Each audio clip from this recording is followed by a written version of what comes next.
সম্মিলিত ইসলামী ব্যাংক গ্রাহকের জানুয়ারি মাসের প্রথম 2 দিনে 107 কোটি টাকার বেশি উত্তোলন করেছেন। এ সময় বিভিন্ন অ্যাকাউন্টে জমা পড়েছে 44 কোটি টাকার বেশি। সোমবার সংবাদ সম্মেলনে বাংলাদেশ ব্যাংকের গভর্নর জানিয়েছেন, বড় গ্রাহকদের টাকা উত্তোলনে 2 বছর পর্যন্ত সময় লাগবে। তবে ক্যান্সার ও কিডনি ডায়ালিসিসের রোগীরা আবেদন করে এখনই পুরো আমানত তুলতে পারবেন। ইংরেজি নতুন বছরের প্রথম দিন থেকে সর্বোচ্চ 2 লাখ টাকা তুলতে পারছেন সম্মিলিত ইসলামী ব্যাংকের গ্রাহকেরা। এছাড়া প্রতি 3 মাসে অতিরিক্ত 1 লাখ টাকা তোলা যাবে। সোমবার বাংলাদেশ ব্যাংক ভবনে সংবাদ সম্মেলনে গভর্নর জানান, 1 ও 2 জানুয়ারি 2 দিনে 13,314 জন গ্রাহক সম্মিলিত ইসলামী ব্যাংক থেকে 107 কোটি 77 লাখ টাকা তুলেছেন।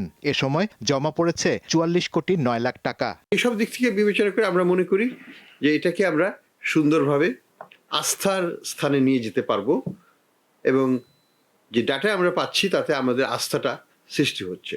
তিনি জানান, সম্মিলিত ইসলামী ব্যাংকের বড় আমানতকারীদের পুরো টাকা ফেরত পেতে 2 বছর পর্যন্ত সময় লাগবে। তবে ক্যান্সার ও কিডনি ডায়ালাইসিসের রোগীরা আবেদন করে এখনই তাদের পুরো আমানত তুলতে পারবেন। অ্যাকাউন্ট হোল্ডার নিজে হতে হবে, আত্মীয় স্বজন হলে হবে না।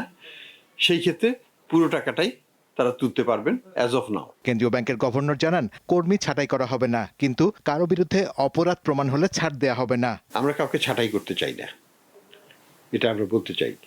কিন্তু যদি কারো অপরাধের সাথে সম্পৃক্ততা পাওয়া যায়, সেই ক্ষেত্রে কিন্তু কারো ছাড় দেওয়া হবে না। সম্মিলিত ইসলামী ব্যাংকের স্বচ্ছতা ও জবাবদিহিতার মাধ্যমে এগিয়ে নিতে চান বলে জানান ব্যাংকটির চেয়ারম্যান আইয়ুব মিয়া।